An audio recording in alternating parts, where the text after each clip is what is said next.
Born to Ride is brought to you in part by 866 Law Friend. Ride safe, ride smart.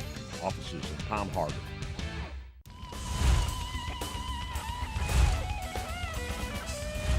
Thanks for tuning in to Born to Ride TV. This week, it's Wreaths Across America, and this year's event really hit home for the Galletti family. Then Dale Wilkesler from Wheels Through Time tells us about the rare Indian hill climbers from 1928 and 1939. We finish off the show with Bravery and Bullets, a special look at veteran stories so we never forget their sacrifice. All this and more here on Born to Ride.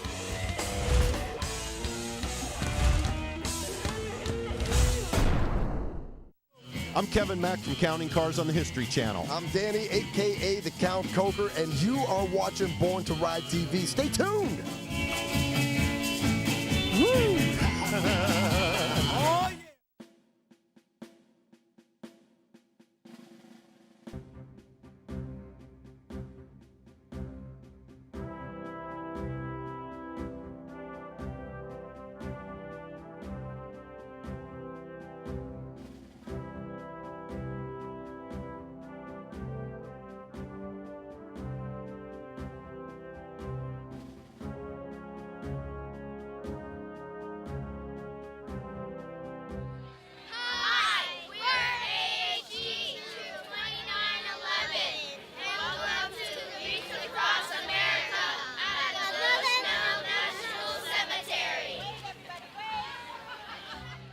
It's Wreaths Across America, people, and what a day it is. There's thousands and thousands of bikers here.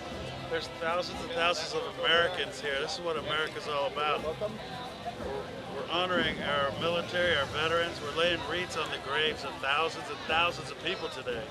Got my family here, and my mom, my sister, Val, and you know, just last week we had a ceremony for my dad. So this is a very meaningful day for America, but it's very meaningful for us today. And we're honored to be here. Stay tuned, we got a lot of great things coming up here on Born to Ride.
Flanker, it's a big day, man. I'm here with Flanker from U.S. Military Vets, and really appreciate everything you guys do for such a great event, and what a turnout today.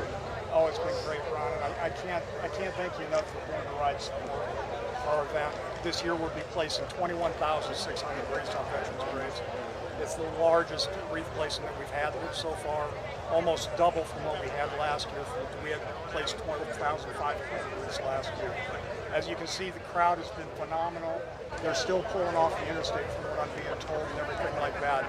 Like I said, I couldn't do it without your support, along with the support of Saddle Creek Logistics, Walmart, and then everybody out here. We're probably expecting about 18,000 people. I'm telling you what, it's incredible, and it's just what we need to do.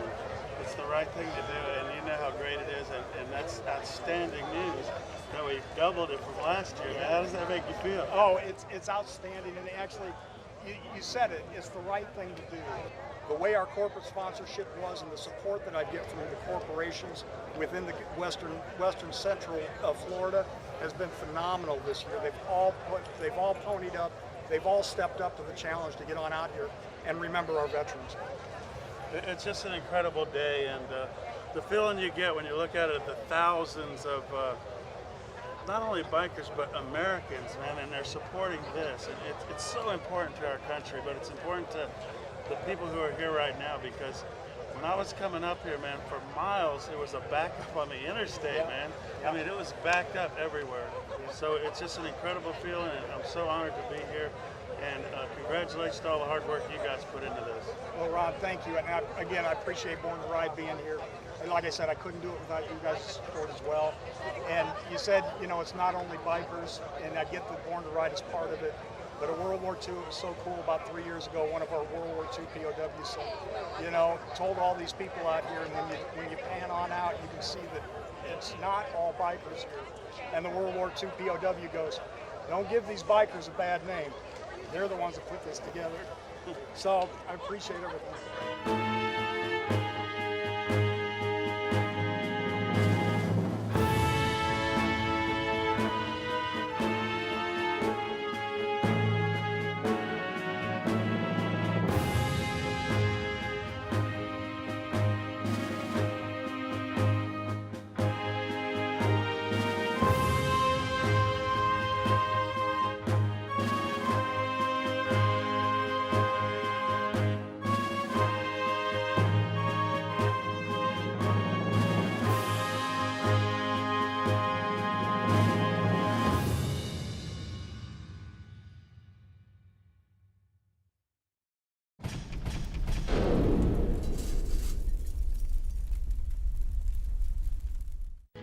Find us on Facebook, Born to Ride TV and magazine, the ultimate multimedia biker experience.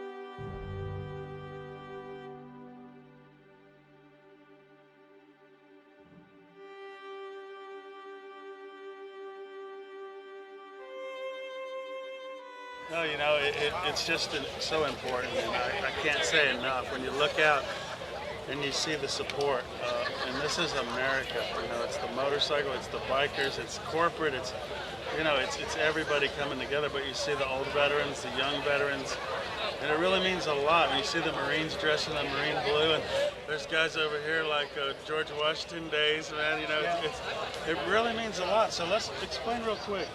The wreaths come in the semis. How does it all work? Okay, Wreaths Across America, it's from a wreath company up in Maine. And what happened was, back in '92, this wreath company had excess wreaths. And so he goes, what can I do with all these excess wreaths that I've got? So he called up, he made arrangements with Arlington National Cemetery, and he's been doing it ever since in '92. This is their 25th year this year. They're actually placing a wreath on every veteran's grave up in Arlington this year, and this will be the 3rd year that they've been able to do so. It's just one of these things that, and they actually, it's out of like an 8-car garage that they hand make all these wreaths from volunteers and all that.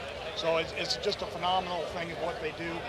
All the trucking, you know, through all the logistics facilities and everything, they are placing 1.2 million wreaths this year at cemeteries all across the United States. At cemeteries, there's 1,228 cemeteries participating in Wreaths Across America this year. It's incredible. We've seen it on headline news, CNN. I mean, it's getting out there. And like I said, man, it's a new age of America.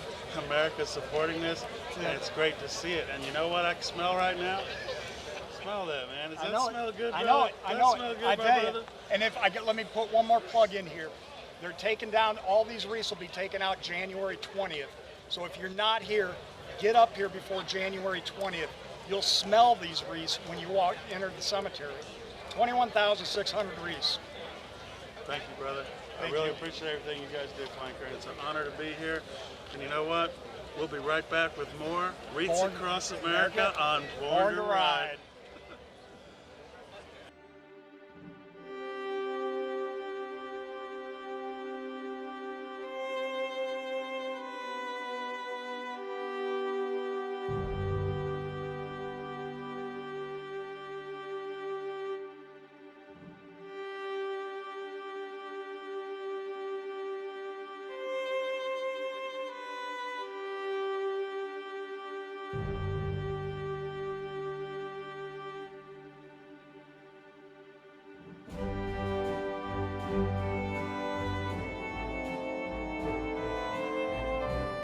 ladies and gentlemen.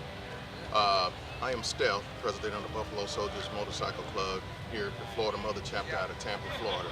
We would like to say to all of the motorcycle riders out there, Merry Christmas. And also, we're out at Bushnell National Cemetery. We're putting wreaths on the headstones, and we appreciate all of the people that came out, and we look forward to doing this again next year. And we would like to say God bless to every sub club out there and to everyone. Thank you.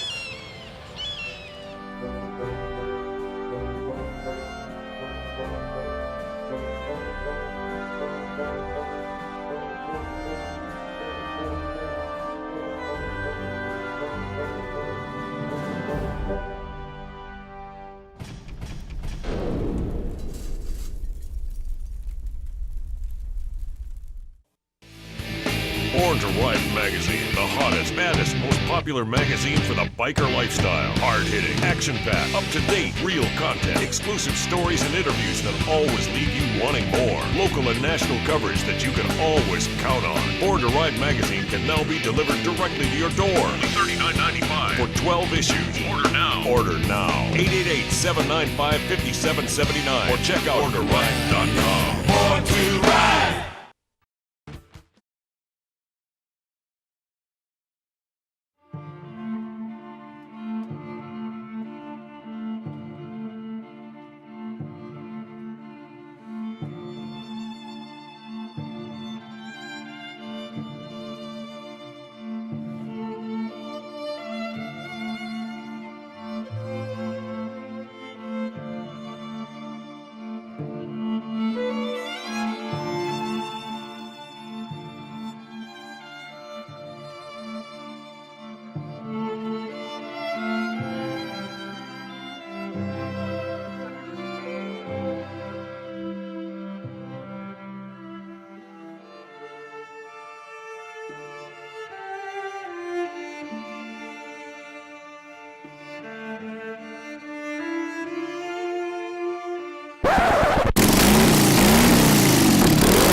Hey, Dale Walker here from the Wheels Through Time Museum. Of course, we're here to talk about rare Indian hill climbers today. And of course, I could spend hours talking about these two motorcycles, but we only have a few minutes. These bikes are actually layered in history.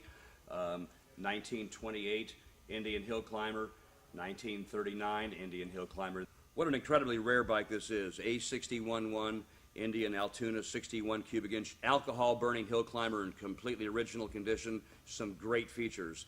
The Altoona side valve motor, certainly the front forks, hill climb style handlebars, 2 kill buttons, little reminder on the steering dampener to add fuel. And of course they used alcohol in these, so it really wasn't regular gasoline. The engine itself is a real piece of beauty. Ball bearing crankshaft, ball bearing cams, polished crank, polished flywheels, and the bike is absolutely purpose built for hill climbing. This chassis, the frame, certainly probably less than 6 or 8 of these ever built. Some of them had the 80 cubic inch motor. This one is 1,000 cc, therefore the serial number A61-1, alcohol, 61 cubic inch, serial number 1. You know, here's what we know about the history of this machine. It was sold new to Guy Urquhart in 1928. It was actually raced all the way to 1948. There's an interesting picture on the cover of the Motorcyclist magazine, 1948, of Floyd Emdy actually crashing this bike. Interestingly, there's actually 2 photos of the same crash from different angles, and of course Floyd was a Daytona road race winner in, I think, 1948 also. Took a little chance at hill climbing, crashed this motorcycle, and didn't tear it up too bad. You know, recently I had the opportunity to have this engine apart, and what a beautiful piece of work it is on the inside. Polished crankshaft, bronze cam cover, bronze intake manifold. Really one of the coolest things when I peel this motor down is the gear that drives the cam. It's called the pinion gear. Actually had Altoona stamped on it. The name Altoona came from the famous board track in Altoona, Pennsylvania, and this type of engine Jim Davis rode actually over 120 miles an hour on the 2-mile track in Altoona, Pennsylvania. In the board track era, subsequently they dubbed the same hill climb motor the Altoona motor, or the Altoona hill climber. You know, a lot of folks that come to Wheels Through Time and look at the hill climb hill don't really understand what these bikes are. Of course, a short explanation, a few of the pictures always tell, but they always wonder about the chains. And of course, the chains on the rear of a hill climber made for digging that dirt, climbing those hills. And chains were used from the earliest days of hill climbing. They still use them today. You know, over the years, classes in hill climbing have changed, and of course, in the early days, the 1928 Guy Urquhart bike was a Class A bike. That means it was built by the factory and raced by a professional rider. Jumping fast forward to this motorcycle, which is a 1939 B Scout, that's the B-class hill climbing. It was a little less stringent than the A-class. Almost anybody could run Class B. Of course, to have a factory hill climbing bike such as this was quite a privilege. Only 18 of these bikes ever built. And this particular bike, raced out of Guy Urquhart's shop, also in San Diego, has an interesting history. Mouse Molitek raced this motorcycle quite successfully for a very short period of time. I think he only ran for 2 seasons. And the bike is in incredibly great condition, which tells me one thing. Mouse was probably a great rider because he didn't flip this bike, tear it up, bend the handlebars, mash the back fender.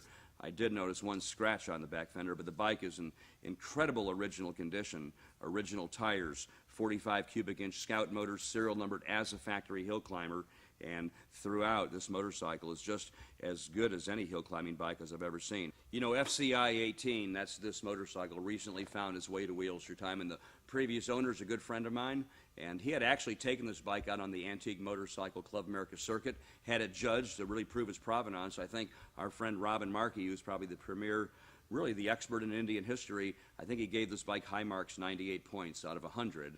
And the bike's in original condition, so certainly not a restored bike, still received high marks, a real testimony to this motorcycle, which is really one of the best surviving hill climbers in America. You know, when I found the Guy Urquhart A61 bike, this helmet came with it, so did the box, and of course the box, incredibly rare. It's got Indian decals all over it, Guy Urquhart's little sticker, and what was in this box? Bits and pieces and spare parts and sprockets and carburetors and all the stuff you take to your track. Along with that came the trumpet, equally marked, Indian decals on it everywhere, and I can only assume this trumpet was actually used for announcing races at the hill climb. Another great story here at the Time Machine, 2 rare Indian hill climbers, both in original running condition, both of the same provenance, and it's really a pleasure to bring them to you. Hope you enjoy them.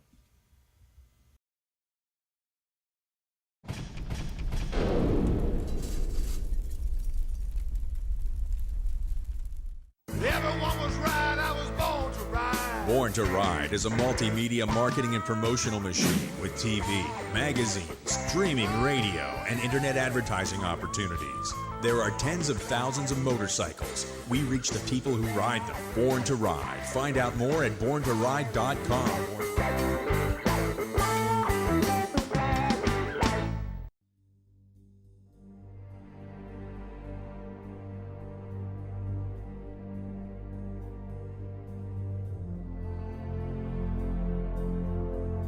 My name is Otis Gristle. I was a specialist at the time when I was in the military. I was part of the 82nd Airborne Division, 1st 17 Cavalry. I did 2 tours in Iraq. First tour was in Fallujah, second tour was in Mosul. This was part of my very first tour in Iraq. This was our 100,000 flight hours that we did in Iraq. It was basically, we had 100,000 hours we did in Iraq without any incidents or anything like that. We flew a whole lot of missions, and then a little bit right after Thanksgiving, or right before Thanksgiving, we had an incident with one of our aircraft that went down. Her name is Captain Hamilton. She passed away while she was out there. She was a very, very good captain.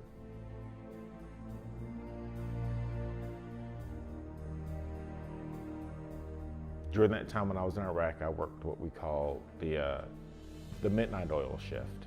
So any projects that weren't done during the day, we finished up. So mostly we would repair engines or reinstall the engines in the aircraft, or anything that came up, or we basically did ourselves during the night. So we tried to get the aircrafts up and going as fast as possible so that we would have as many aircraft as possible for the next day.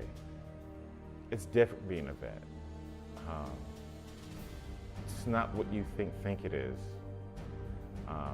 Being a soldier is a lot easier than being a veteran, I would say that.